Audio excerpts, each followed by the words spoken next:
Thank you all so much for being here for the opening weekend of Clutch City Craft. We are overjoyed to be celebrating this exhibition of hometown heroes with you. And today is the first official day of the Houston Rodeo, and this was not an incidental, alignment. The show is opening at a moment when the entire city performs itself through dress and adornment. So this tour is going to be focused on that aspect of this exhibition, which spans the kind of history of material cultures and making that built the city of Houston and that continue to be built within it.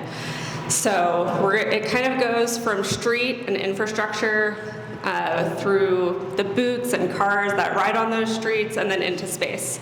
So I'm going to start by passing it off to our incredible panelists for today. They're going to do a quick intro, and then we'll get into their work. Hi, my name is Graham Ebner. I'm a cowboy boot maker. I've got 2 pairs of boots in this center box out there. All right, Phillip Pyle II. I'm an interdisciplinary artist, graphic designer, and I'm responsible for the broken obelisk with elbows on the wall in the back. I'm Prince. I'm a jeweler and a grill artist. I guess you can call me Prince II because Mr. Prince, the original, is over there. But yeah.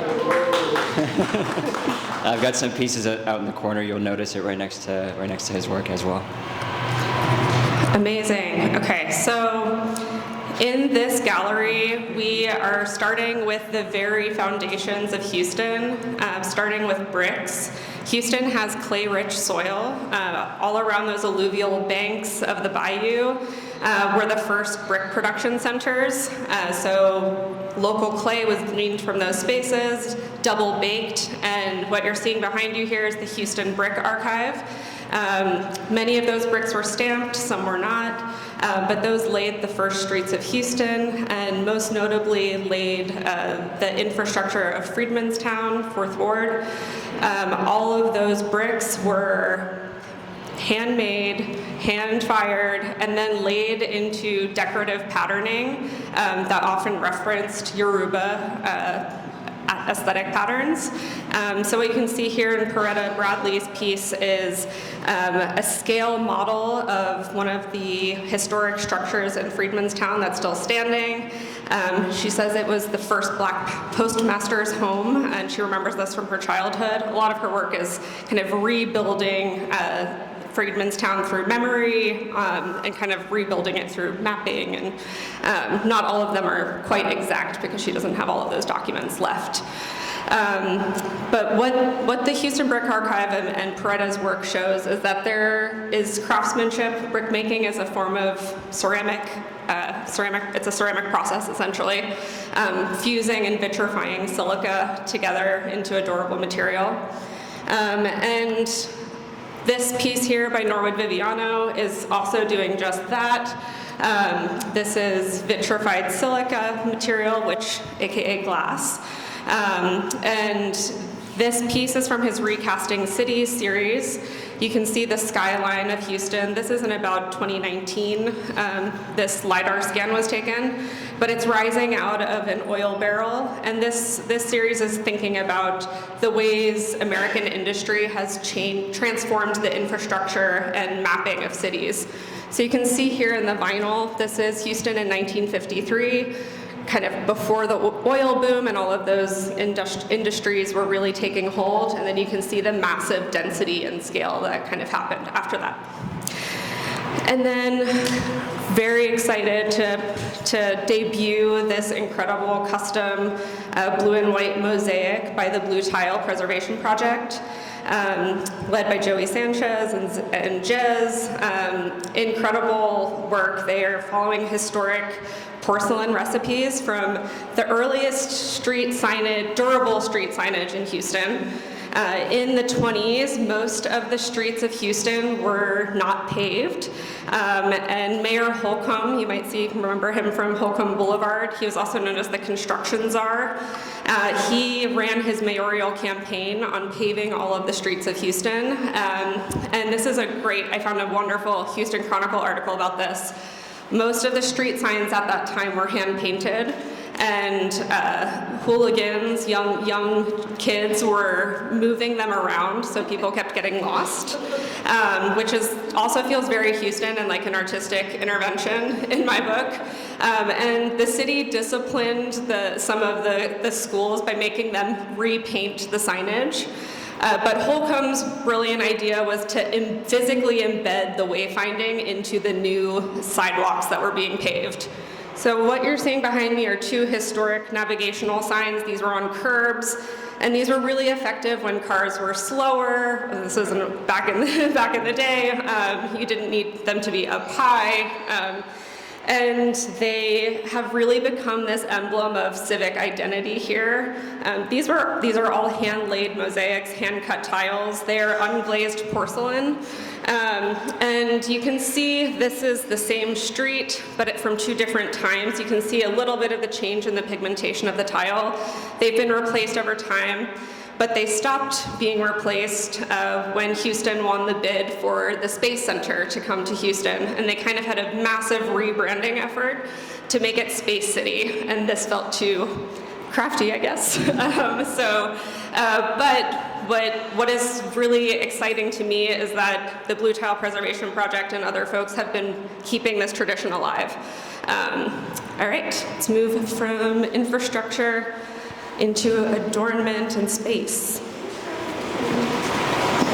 If anyone needs canes or seats, just raise your hand and someone from staff will get that for you. Okay, I think this is a really nice bridge piece. This is by Anna Mayer, a Houston artist who's head of ceramics at the University of Houston. And these are two DIY rocket kilns. These are made by ceramic artists if they don't have access to a kiln, or if they have a piece that's a specific shape that doesn't fit into their kiln. They're really easy to make. They're made of chicken wire framing, and then this material in here is a ceramic wool. It's a thermal insulator that's actually very closely related to the thermal materials that were developed by NASA to be used on spaceships. So they contain all of that heat, and you can use it with a propane torch to fire. So what we're seeing on this piece right here, Anna has been doing experiments with gleaned local clay from Houston. So these are both Houston clays fired at different temperatures. A lot of the clay pockets that still exist in Houston come to the surface through construction, through drilling, and through natural disaster events, flooding events.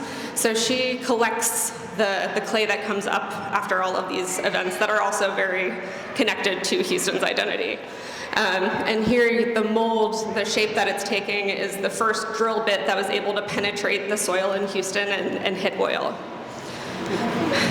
Okay, so I'm going to do a quick overview of aerospace before we get into boots. All of the spacesuits that were made that went to the moon, went to the Apollo mission, was the mission control is based in Houston. Every element of those suits is hand sewn and handmade. So I like starting here with these hands just as a gesture to the hand skill and that's required to make these suits perfectly fit each astronaut. These two pieces were used by Bob Stewart on the STS-41B mission in '84. So it starts by the astronauts getting measured in Houston, exact measurements, and the first suits that went to the moon in '69. All of those were made by kind of master sewists and garment makers at ILC, which is a latex corporation in Delaware. So there's all of this hand labor and hand skill that went into creating these garments, and a lot of that labor has kind of been overlooked in the larger scale of kind of aerospace exploration. Here we have a Houston-based materials research company called Paragon that often works with NASA. These are 2 prototype gloves for a new kind of space glove that you can have kind of more dexterous manipulation of the fingertips. In the early space gloves, there's an inflatable chamber on the inside. It's hard to manipulate small things if you have to change out screws or do repairs. So this is a test for testing a counter pressure system on the glove that uses laces and other forms of mechanical pressure to counteract the pressure of space. I'm really excited too, we're showing a very early prototype, a Gore sample of a new textile they are creating out of porcelain. So these are little chips of porcelain attached to a fiber, and they're thinking about testing this to be used in space because the conditions of space are very abrasive to the fiber surface. So you land on the moon, there's almost shards of glass dust flying around in the air, breaking down the suits. So this is supposed to increase the longevity of those hand-sewn elements. I wanted to point out a couple other pieces. This is a Martian regolith simulant that was developed in Houston. It's the first soil simulant that is meant to recreate the conditions of Mars. So the same kind of dust patterns, the same kind of, mechanical properties of the soil. That was developed here in Houston, and it's since been enhanced with more soil samples taken and more lunar landings. And this piece is by an indigenous artist named Sarah Rosalina, who worked with the NASA Jet Propulsion Laboratory to 3D print this anti-vessel using Martian regolith simulant. So she fired it and vitrified the clay-based soil that they used for the Martian soil, glazed it with aluminum. And there's a really interesting history that kind of connects back to this piece here on the wall. That she's trying to draw our attention to, the kind of continuity between handcrafted knowledge and aerospace and kind of high technological innovation. This sample here on the left is one of the early hand-woven core memory samples. This is essentially a predecessor to the computer chip. And these were woven, the ones that led the Apollo guidance computer that landed on the moon were hand-woven by Navajo weavers in New Mexico at Raytheon. So all of the binary code was manually imported into the weaving with copper wire. So this is a great kind of example of the kind of continuity between craft and computing and aerospace.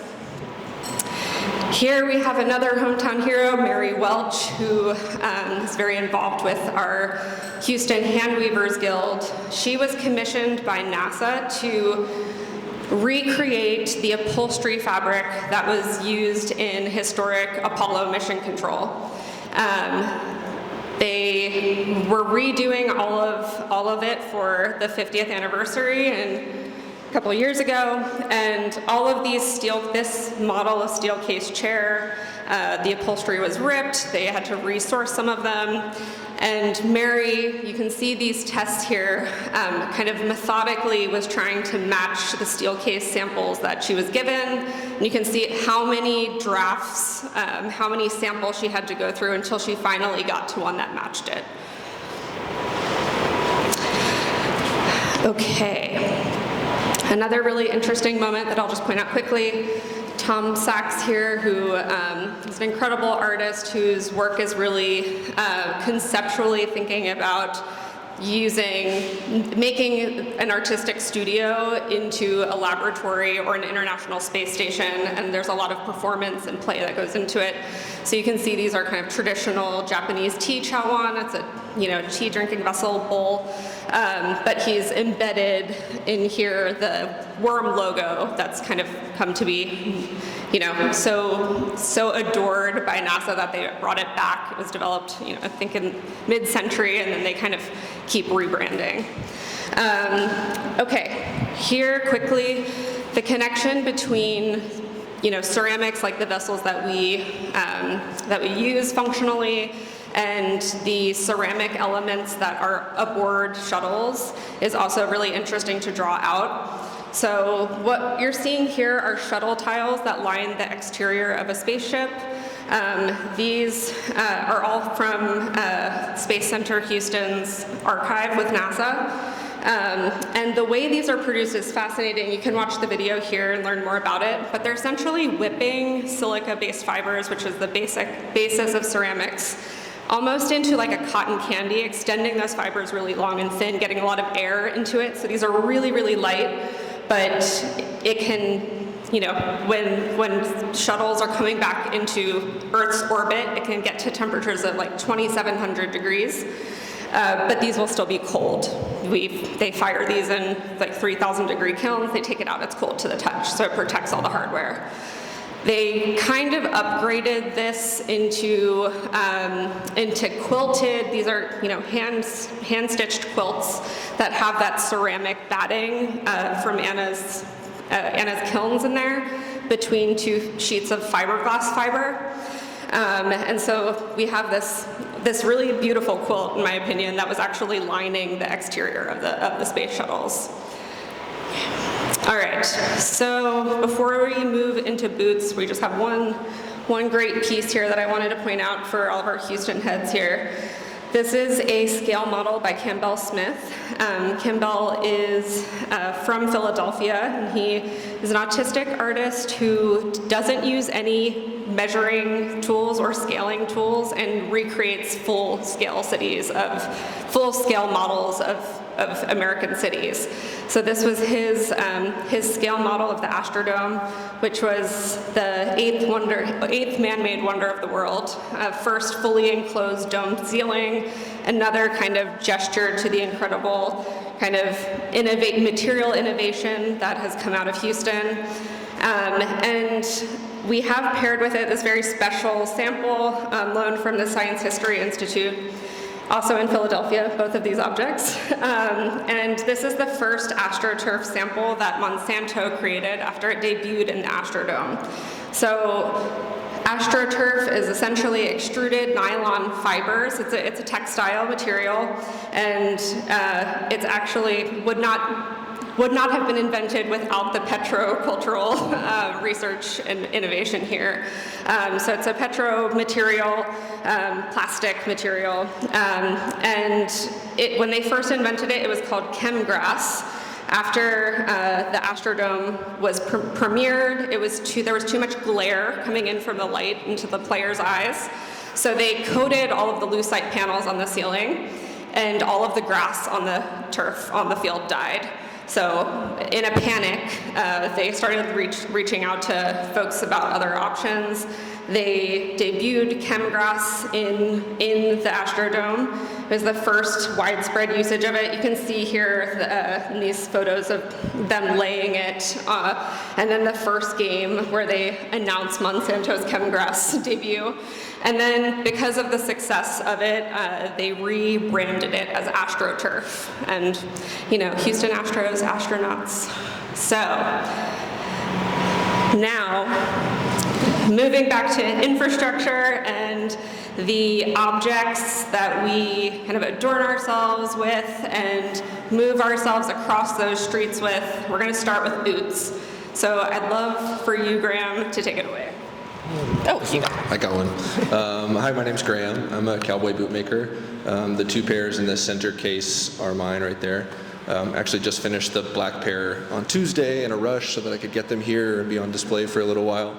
For me, cowboy boots are definitely an intrinsic part of my identity. I'm from the Houston area. I grew up wearing boots, but I'm definitely not a cowboy. But for me, I think cowboy boots have always represented kind of a little bit of like freedom in like personal expression when it comes to clothing. Houston's a really beautiful amalgamation of culture through music and fashion and food and all sorts of things like that. For me, cowboy boots became, once I started learning about them, once I started learning to make them, they became kind of a blank canvas for expression. So I do some traditional stuff like you see in this like tan pair right here with twisted flowers. Those are all made out of kangaroo. The pair on the right are American alligator on the foot portion. The tops are also kangaroo, and they have 52 lab-grown rubies in silver settings throughout the tops. The black pair I think will get worn. The other pair probably won't. Some people do, some people don't. That's okay with me. But it's a great way for me to kind of explore different types of expression, explore different types of artwork through collaboration with customers. The pair on the right, that customer definitely pushed me to find like a very elegant solution to setting the stones in the tops, and I feel really good about that. My initial idea was not so elegant, and he told me that, so I really appreciated the push to find something that worked. Meeting different people that come through into my shop and have ideas about what they want to make is the absolute best part of this. So I hope that I continue to get to make some different kinds of things and help people find their own, their own little bit of personal expression with my twist on it. I was wondering if you could tell us a little bit about your origin story as a maker. I think you are really known for your meticulous, kind of exacting inlay techniques and kind of piece making. Mm-hmm. I did an apprenticeship at a shop in Austin called Texas Traditions, which is a very old, like well-respected cowboy boot shop. Even now, I would say they are probably the best cowboy boot makers, I want to say in the country, but really like most of them are in Texas. They're really great ones. So they're a fantastic shop, been around since 1976. First customer was Peter Fonda. They made stuff for Tommy Lee Jones and Lyle Lovett, Willie Nelson, kind of anybody and everybody through the 90s. Anyway, I was taught to go slow and do good work, and that was the only thing that mattered. And for better or worse, now that I've been on my own for a few years, I've continued that practice. It's not ideal for trying to make work in a timely manner, but it does make for making beautiful things when everything's said and done. And I do a lot of inlay. That's definitely what I am known for, which is taking different pieces and colors of leather and cutting something out of the main body. Like if you look at the tan pair right there, the red flowers and the green stems, those are two different pieces of leather that are put behind what you see on the outside and sandwiched in between that and the inner lining.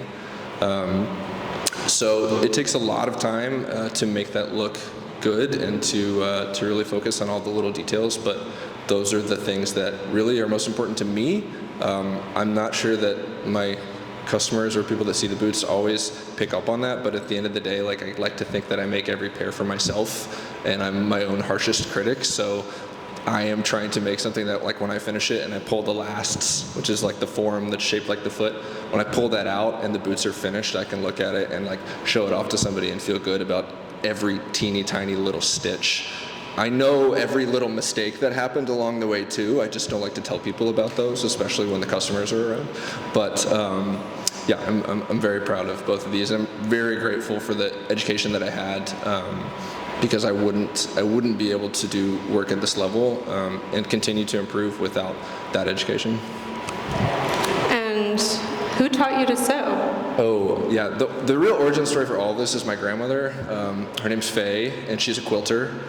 She is 98 next month, and she takes full credit for anything and everything that I make. I started sewing with her, making quilts and clothes, pillows and stuff like that when I was, 5 or 6, I think. And that gradually progressed from helping to piece stuff for the quilts to actually helping her do the quilting, making clothes, eventually, kind of finding my own way through craft and sewing, and eventually, really out of happenstance, ending up on cowboy boots. But the cool thing about that is that the relationship of leather inlay and boot making, even shoemaking, but specifically leather inlay and overlay technique is very, very similar to quilting. It's a lot of piecing. It's a lot of kind of like working from the front to the back, lots of things coming together and planning ahead, I guess, for the parts of the process that don't get seen but are very important.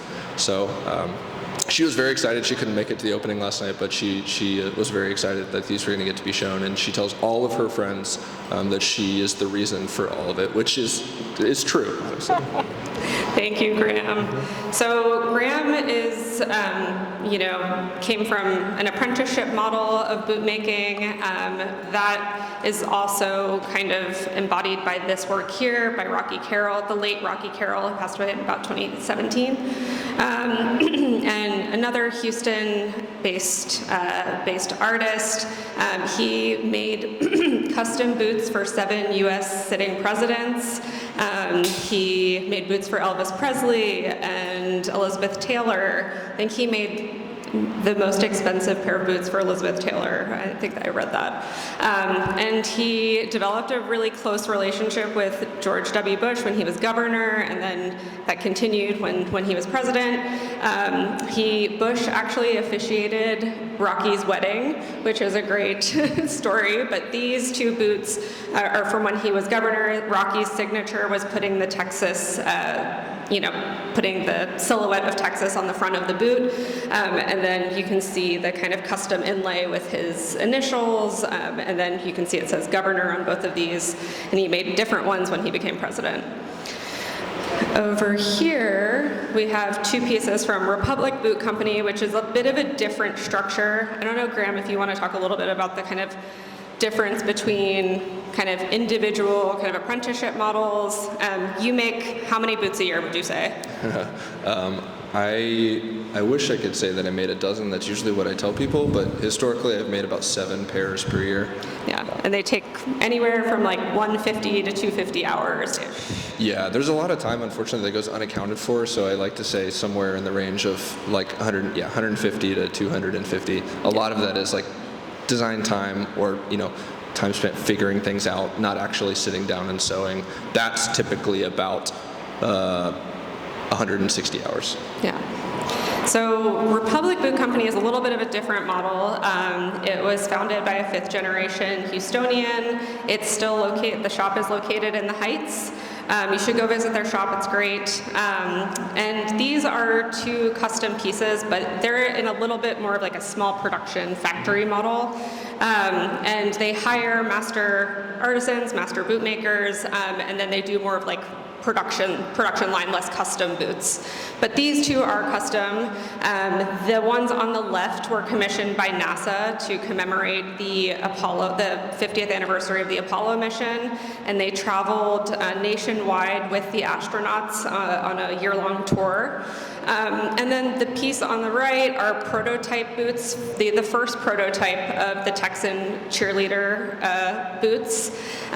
Republic is the official boot maker for the Texans, but you can see they had to kind of reverse engineer them so that they could work for choreography at NRG Stadium. So they still have stacked leather heels, but you can see they're lined with rubber instead of leather and other traditional things. They kind of swapped some of those things out. And then finishing up this section, we have pieces by Napoleon Aguilera, who's from Guadalajara, whose family comes from a region that is known for vaquero culture. So a huge influence on Houston's boot culture. And kind of on the styles and trends of the boots that we see here in Houston. Napoleon is a sculptor. He's not actually making boots, but he comes from that lineage. But these are so Houston, we had to bring them. Here we have his piece called Crocs, where you can see he carved this out of clay, and you can see, a lot of these boots are made of alligator, what we're known for here on the Gulf Coast. But you can see in this case, the alligator kind of ate his leg, and you can see the toes of the wearer inside and the bones coming out. And then we have carved basalt, botas pesadas, so kind of heavy cowboy boots. Also the carving kind of mimics ostrich leather on the toe. And then here we have he calls these Pinocchio's boots. These are carved wood and lacquer. So it's a kind of whimsical take on the chuntaro or the botas triboleras with the long pointy toe that are great for dancing and come from that really rich vaquero culture as well. So let's all turn over here, and I'm going to turn it over to Phillip Pyle II. So I want to, So I want to point out the elbows on this slab section. These are 84s giraffe poke G10s made by Texan Wire Wheels, Bernard Johnson. Houston has a very distinctive culture in making elbows, making slabs. Could you tell us a little bit about the history and then move us into your work? The history of the elbows. Yeah, just tell us about how you got into it. Well, I mean, I'll say my relation to the history is just, being a native Houstonian, McGregor Park on a Sunday, which led me to see these, elaborate rims and think, how does this person park this car at H-E-B when they go grocery shopping? And, initially just very interested and curious at why someone would put this on their car. But ultimately, everyone has a car. Houston, we all have cars, and basically the car is just an attachment of your own creativity. And so everyone has elbows. Yeah. Not everyone, but we should. We should all have elbows. Yes. I think, the kind of extension of the conversation about self-styling and identity in Houston, that was so beautiful how you brought that up. It's like cars are an extension of our own bodies in Houston. We have such a rich car culture here. So it only makes sense that it just is in true Houston style that it would be adorned in such a singular kind of extension of that practice. So let's move in. Could you tell us a little bit about your origin story as an artist and then how this piece came about? All right, the origin story. Born and raised Houston, 3rd Ward, started doing comedy, sketch comedy. Fast forward, fast forward to visual arts and graphic design. This piece, back in 2018, the High Line in New York and Buffalo Bayou had a project called New Monuments for New Cities. And essentially the prompt was, what's a new monument for a new city? And so being asked that question, initially I was like, well, my favorite monument in the city is Barney Newman's Broken Obelisk, which was, such an awesome piece when it was made back in 1967. And the fact that when it was originally shown in DC, everyone in DC was like, hey, what is that? Why is the obelisk broken like that? Get that out of here. And also, James Harithis was the person that put this on, and fast forward, he came to Houston and was the executive director at the CAM back in the day. But so the Menils bought it, 69, moved it to Houston, dedicated it to Martin Luther King. The city of Houston was like, well, we don't want it. because of King had just been killed in '68, and so it was like too much turmoil for the city of Houston to take ownership. So it went to the Menil. But anyway, I felt like that was the perfect monument for the city. And as like I said, Houstonian, we all want to put elbows on something. And so I was like, what if we just put the elbows on the monument? And then here we go, fast forward. And then thanks to Sarah reaching out to Ruben Cheeks and his 3D printing studio, we're able to make a sculpture version, a small sculpture version. But one day we might realize like an actual full version somewhere, somehow. I think something that is really striking to me about this work, since you've debuted it, it's been on so many institutions have wanted to show this piece, and I think that's it's tapping into something that really resonates with Houstonians. But there's something about the kind of stark minimalist kind of intervention in the landscape that Barnett Newman does, which is you can see out the Rothko Chapel kind of over the reflection pool, and you kind of merging it with this decorative, gilded statement that personifies Houston. And I think you've talked about how it kind of is like your own identity, right? Between. Oh yeah, I mean, I think like, yeah, it's like maybe it's like my art world and like, you know, my neighborhood or like culture world. And you know, at the same time, I try to think of like Barnett Newman would appreciate this. Yes. You know, and I think that's always like the end goal is like, would he like this? And I was like, yes, he would. Yeah, I think there's also something interesting about the idea of cars, like the analog between the kind of minimalist, like, you know, steel kind of intervention, and there is some kind of analog there. I would love it if you could talk a little bit about where this project is going, what you've been thinking about. So after meeting Ruben, who did the 3D mock-up here, you know, immediately I was like, well, you know, where do we see a lot of wheels around the city that aren't being used for elbows? And I was like, garbage cans. What if we could put the elbows on the garbage cans? Now listen, I'm telling everyone here this. We're gonna get you all to sign a nice NDA before you leave here, because this is a dynamite idea. And, you know, everyone here has a garbage can that you wheel out to the street and wait for the garbage man to come. Wouldn't it be wonderful if you had some elbows on that garbage can?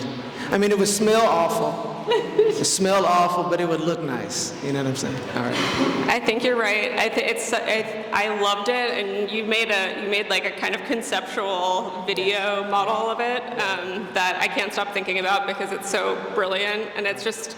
I think it just taps into the ingenuity of Houstonians and how any surface that's not already filled with adornment or diamonds or encrusted rubies. I think all of you are really great examples of like elevating the craftsmanship and the hand touch into our kind of industrial city. Just get everybody here, just, you know, we'll take your names on the way out to make sure. or if you want to be investors, early investors, you know, it's still a chance for that as well. All right, I'm sorry.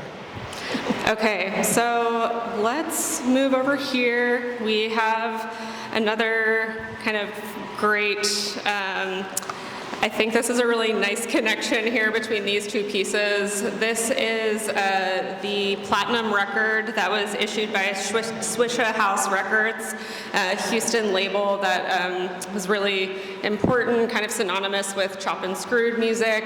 And this was issued to Paul Wall after his People's Champ album debuted at #1 and went platinum. And you can see the kind of just the commemorative memorabilia of it.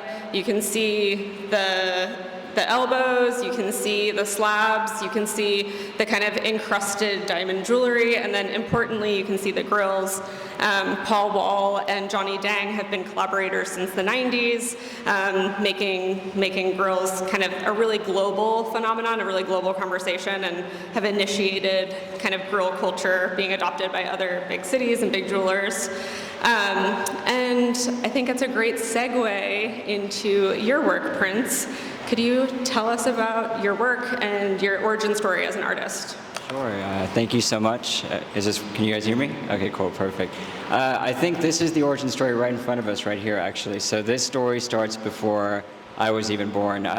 Like I said, my father over here, he actually is one of the original jewelers in the Sharpstown building where Johnny Dang came out of, and so him and Johnny had a really good relationship too. So more about that later for sure. But that being said, you know, for me, Grillz is a rite of passage for a lot of Houstonians, for a lot of artists in the city.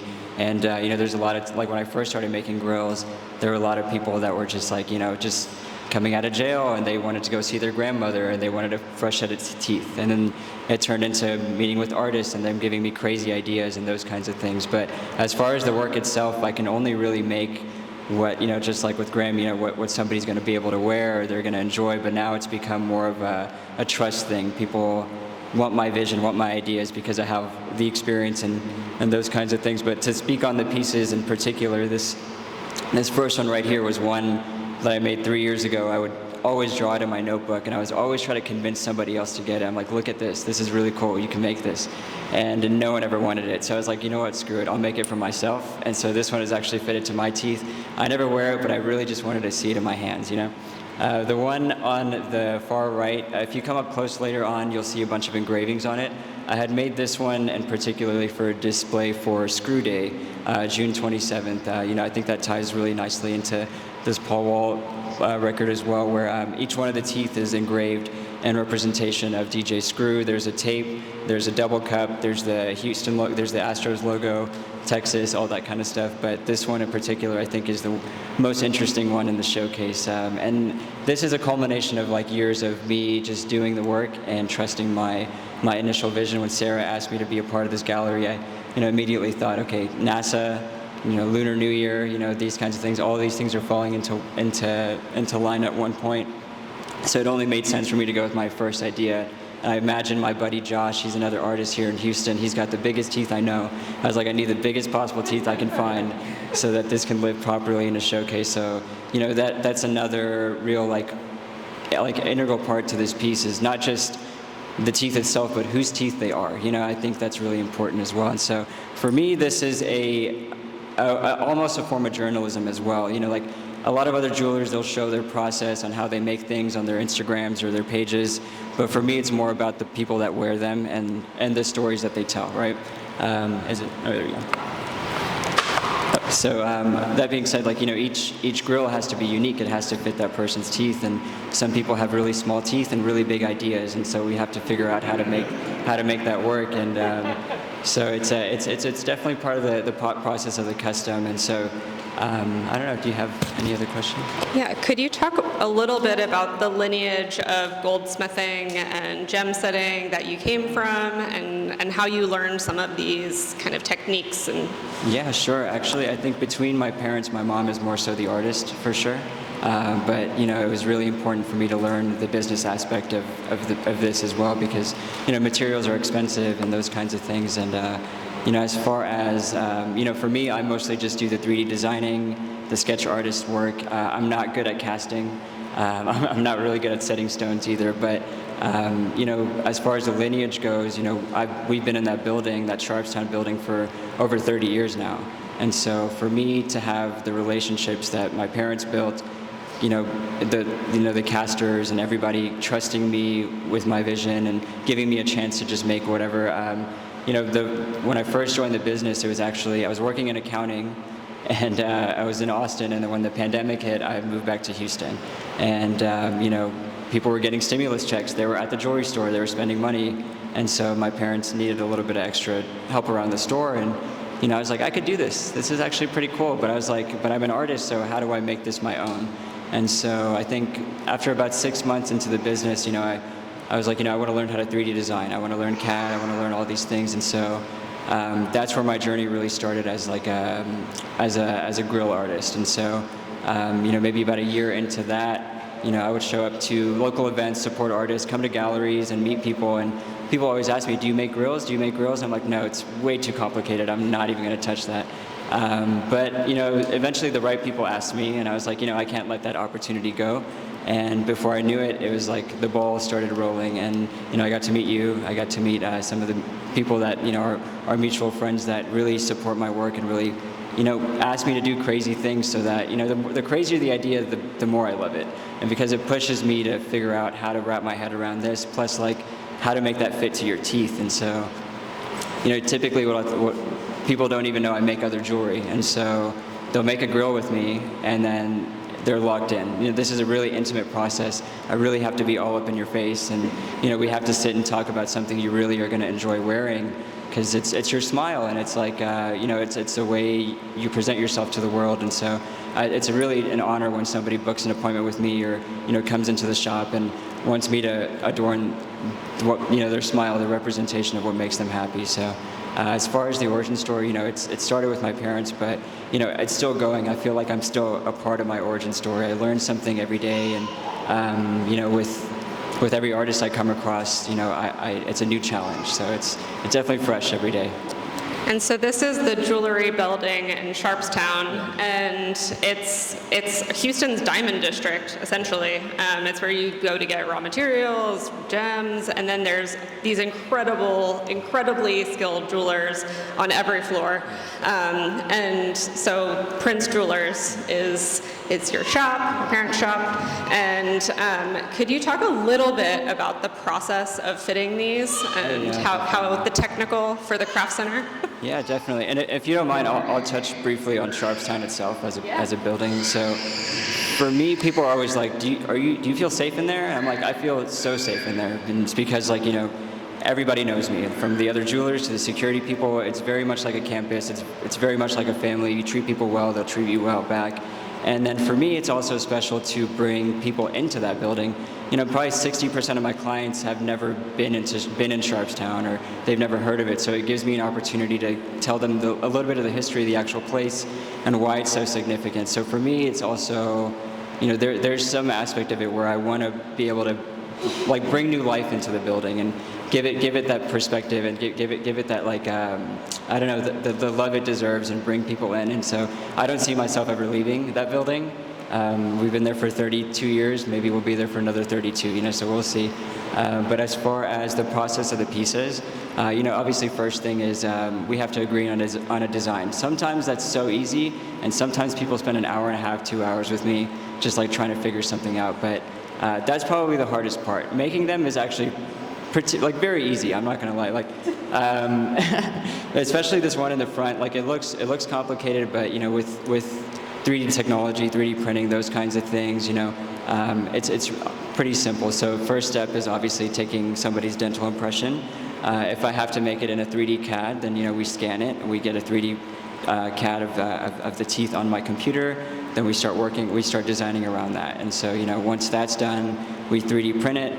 And then we 3D print it, and then it gets casted. Like I said, there's somebody better than me to cast it, and so then it's polished. Then we try to get it fitted. If it doesn't fit, we figure it out from there. But typically now with the experience, the 4 years of a grill experience I've had, I haven't had much issue with fitting in those kinds of things. But there's always that level of perfectionism as well. And there's just like with Graham, you notice all the mistakes, all the little smudges, all the things that need to get polished off. But you could work on a grill forever and it could never end. But at a certain point, it's good to go, and the customer loves it, and then it's out of my hands. For me, I maybe spend an hour with my completed project before it's gone out of my hands. Because people are so excited to get it. And so yeah, that's really it. And then obviously there's stone setting involved. There are very expert stone setters in that building. For me, I spend hours picking out the right colors, and especially if it's complicated projects where we want to do gradients and rainbows and those kinds of things. And so a lot of the process is actually not even putting my hands on this thing, just like how, just like most art, I feel like it's all about the concept. And then once we get that down, it's boom, boom, boom, done, and then it fits, and now I don't see you again until you get your next piece of jewelry from me. And then there's also engraving, laser engravings, hand engravings, and so I always try to push people, if they want to just get a few plain teeth, I always try to push them to get an engraving, get something, get a cutout, do something that makes it personal, because it just makes you feel like it's yours. It's not just a set of grills, it's your set of grills. And no two are the same. So I always push people to customize, and if that means cutting my profit down a little bit, I will do it gladly, because I want the work to also represent myself. And yeah.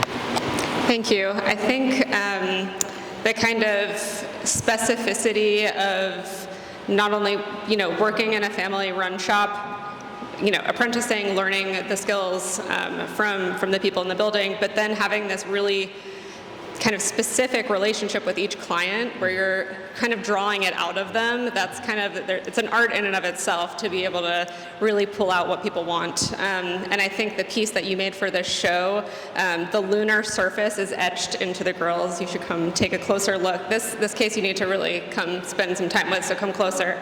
But I think it really showcases the kind of skill and craftsmanship required by your work. Okay. Can we bring all of the speakers over here? Just want to thank you all so much. This has been such a joy to work with y'all, and on this auspicious occasion, you know, of the start of the rodeo. I hope you all have an amazing rodeo season, and I hope that you leave this show seeing Houston a little bit differently. I've heard a lot of people who come to this city and don't know about it yet say it's such an ugly city, or there's no, like, you know, there's no historic buildings here. They don't respect historic architecture. I'm like, you just have to retrain your eye. Look at the sidewalks. Look at the brick streets. Look at the, you know, all of the incredible innovations, all of these shops. You just have to do a little bit of digging, and once you start seeing it, you can't stop seeing it. We have such a rich culture of making in this city, and I really want to thank all of you for showcasing your work in this show. Thanks, y'all.